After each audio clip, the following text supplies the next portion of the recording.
Baramati police ने 2 करोड़ कीमत का 450 किलोग्राम गांजा जब्त किया। पानी की टंकियों में सप्लाई हो रहा था गांजा। यह पूरा ऑपरेशन बारामती शहर पुलिस ने एक सीक्रेट जानकारी के आधार पर किया।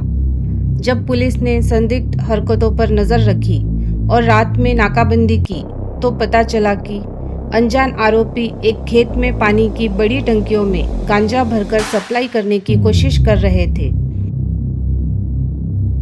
25 फेब्रुवारीपासून बारामती शहर, बारामती उपविभाग आणि संपूर्ण बारामती विभागातील एकूण 5 तालुक्यामध्ये सायंकाळी 7 ते 9 या दरम्यान नाकाबंदी आणि पेट्रोलिंग ही राबवल्या जात होती। त्याचाच एक भाग म्हणून आज दुपारी आम्हाला माहिती मिळाली की बारामती शहरातील जवळची रोडला एका ओपन प्लॉटमध्ये 2 पांढऱ्या रंगाचे ड्रम लॉक करून पडलेले आहेत। सदर ठिकाणी आमचे पोलीस स्टेशनचे इंचार्ज चिवड शेट्टी साहेब आणि DYSP आम्ही स्वतः जाऊन ते ड्रम ओपन करून पाहिले असता त्यामध्ये गांजा असल्याची आमची खात्री झाली।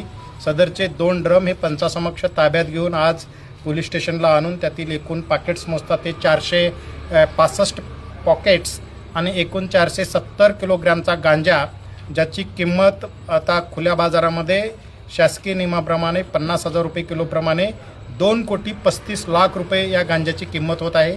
सदरचा गांजा हा या नाकाबंदी दरम्यान कोणीतरी अज्ञात वाहनाने या ठिकाणी टाकून गेलेला आहे अज्ञात आरोपीने।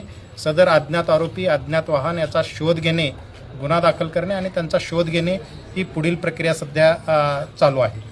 थँक्यू।